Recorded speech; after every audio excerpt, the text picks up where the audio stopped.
Welcome back, everybody. This is Zach, and you're watching New Angle Sports Talk, and today we are reviewing the draft profile leading up to the 2019 NBA draft for Carsen Edwards. And I promise you, this man will make it in the NBA, and you're definitely going to want to watch this video to find out what he's all about before the draft comes up, or maybe even after the draft comes up and your team drafts him, and you kind of figure out who is this guy, what is he all about, that kind of thing.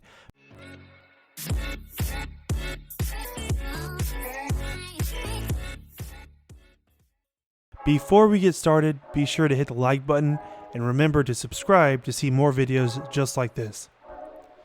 So the 6-foot guard, I don't know if he's 6 foot or 6'1". He's like 6 foot. He's very undersized, but the 6-foot guard, 200-pound junior out of Purdue, and I've seen a lot of his games, especially this season as well, where he torched my Tennessee Volunteers in March Madness. But there's no bad blood because this dude can ball and definitely is one of my favorite players after watching him this season. Now, the big knock on Carsen Edwards is his height. The dude is 6 foot, 6'1", like I said, but he plays like he's 6'6". So, from the picture, from his profile, you're gonna see he's kind of undersized. But don't let that scare you away because the dude plays big. This guy is scrappy and he's extremely passionate basketball player as well. The guy leaves 120% out on the court every single night that I've seen him play, and the dude can ball. So I want to focus on today Carsen's strengths because he has a ton of them. Not only can he give you instant offense because of his quick first step, but he's equally as effective as a defender as well. He doesn't foul a ton, and he has very good instincts when going for steals and loose balls. Sometimes when you watch him, or if you're just looking at a stat line, maybe you forget that he's on the smaller end. But there are multiple smaller guards who have made a name for themselves in the NBA, being a defender, a good defender, being a good three-point shooter, and that kind of thing. I think we do need to talk about his weaknesses as well a little bit, but I really don't like calling them weaknesses as much because if anything, they're just growth areas for him. So with that being said, Carsen's growth area, surprisingly, is actually part of his offensive game as well too. Carsen is extremely talented on the offense and can provide instant offense, like I said. However, he tends to become a little bit less effective and less efficient the more shots that he has to take in a given game. Now, this can be easily improved in just focusing on the game plan and where your advantages are as a ball handler and a scorer. And some people might chalk it up to stamina and maybe he gets tired at the end of the game. But honestly, the dude, I don't think that's an issue with him. I don't think that there's an issue with his will to win or anything like that. I think it's just simply just knowing your advantages that you have on other guards. And I think when you get to the NBA, the game plan or the game speed, it speeds up really well, but you get a lot more time to kind of focus on your craft, focus on game plan, things like that, and you can really focus on that and execute better when you get to the NBA level, in my opinion. Now, also something to note, which I've already talked about a little bit, was his height. Some teams might shy away from him because of his height, which I think is a huge mistake. Like I said, there's plenty of guards who have been undersized who can really deliver, especially on the defensive end as well.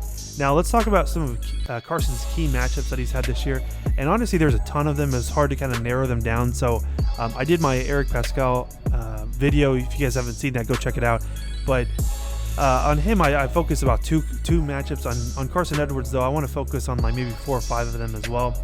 The one I want to talk about first was a regular season game against Texas on December 9th, where he led Purdue to a victory over Texas while chalking up 40 points on 7 of 14 shooting from 3-point. So he hit 50% from 3-point. Now, at the end of the season, though, Texas would be ranked as a top 20 defense as well. That's why I thought that was his most important game for him in the regular season. Now, he had an extremely impressive March Madness tour this year, and I wanted to talk about that a little bit as well too, because specifically he put up 26 points on Old Dominion, but he did go 7 of 23 shooting, and that's kind of what I was talking about. The area that he can grow on is being more efficient when he's asked to take more shots. So 7 of 23 isn't really that efficient. It's about 33% or something like that. A little under 30%, I think, or right at 30%. So in that area, again, he could be more efficient, but the last 3 games that he did play in March Madness right after Old Dominion were very, very, very impressive as well too. One of the first games that I also wanted to highlight as well was he put up 42 points against Villanova, and again, that was against Eric Pascal, which I also reviewed. Like I said, go check out that video as well when you get a second, maybe right after this video as well. But go check it out. Eric Pascal is a fantastic player, but Carsen Edwards really got the better game in that one. He put up 42 points. He did put up 29 points the next round against my Tennessee Volunteers, but luckily we made him go to overtime against us. But they still ended up getting the W. And of course, like I said, there's no bad blood or whatever. But the very next round, he goes against Virginia on March 30th, where he put up another 42-point game. So he put up 42 against Villanova. He put up 42 against Virginia. And during the last 3 games on which I talked about that I highlighted against Villanova, Tennessee, and Virginia, he shot 24 of 49 from three-point range. So that's 49% from three-point range. And those are probably his biggest games of his career, in my opinion, especially in March Madness. And also, he did take Virginia to overtime as well. Just want to note that as well. Purdue had a very good team this year, and specifically Carsen Edwards had a fantastic March Madness round this year. But this dude can ball, and can put up buckets really quickly as well, especially from the three-point range. You just want to make sure that can translate to the NBA, which I don't think he's going to have a problem with doing that. Some other mentions that I wanted to bring up with Carsen Edwards is that he made the 4th most three-pointers last season in the NCAA. He did lead the Big Ten in scoring. He brought his team to the Elite 8, where they, again, like I said, they lost in overtime against Virginia, which is extremely impressive because we all know Virginia won the championship last year. And he was also named first team to the All Big Ten team as well too last year. So fantastic track record for him, fantastic awards. The dude can play. I keep saying that, and I'm gonna keep saying that as well too. This guy is on the track to be a lottery pick most likely, but I think he actually falls to the later first round, which is an absolute steal. I honestly think that he's kind of this year's Kyle Kuzma, for example, where he's way better than he's going to be drafted at. He should be a lottery pick, like I said, but I think he's actually probably going to get drafted later first round, which, I mean, if you're drafting him in a later first round, you're getting a steal, like I said. The dude's fantastic. But before the video ends, I also wanted to go ahead and post some of his stats on the screen from last year also, and give you my idea on what he compares with as far as an NBA player. So last year he put up 24.3 points per game, 3.6 rebounds, and remember, this dude is 6 foot, so that's not bad at all.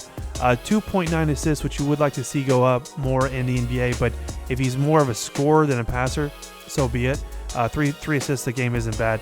But he did shoot 39.4 from the field. So again, you want him to be a little bit more efficient, but a lot of his shots come from the three-point range. So, it is what it is. But again, when he gets to the NBA, he has a little bit more training and more understanding of where he's more effective at on the court. I think that number actually rises by the end of his career.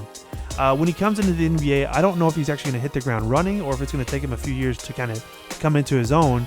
But when he does peak in the NBA, I think he's going to be maybe a shorter version of Eric Gordon, or maybe even a Jason Terry as well. So both those guys can light it up from three-point, and they are known for playing great defense. Even if Jason Terry was undersized, he still played fantastic defense throughout his career. Either way, I think this guy has a long career in the NBA, knocking down big-time threes and being very clutch and going far into the NBA's playoffs and things like that. He also is going to probably be guarding by the end of his career, maybe the first or second best player, best guard on that team, on the opposing team rather. So fantastic game, fantastic profile that he has coming into the next level. And that was my recap, guys, for Carsen Edwards. Thanks for watching. Please remember to hit the like button to show your support. Remember to subscribe to see all new videos just like this as well. And remember to leave a comment on your thoughts on Carsen Edwards and his future NBA success as well. Thanks, guys.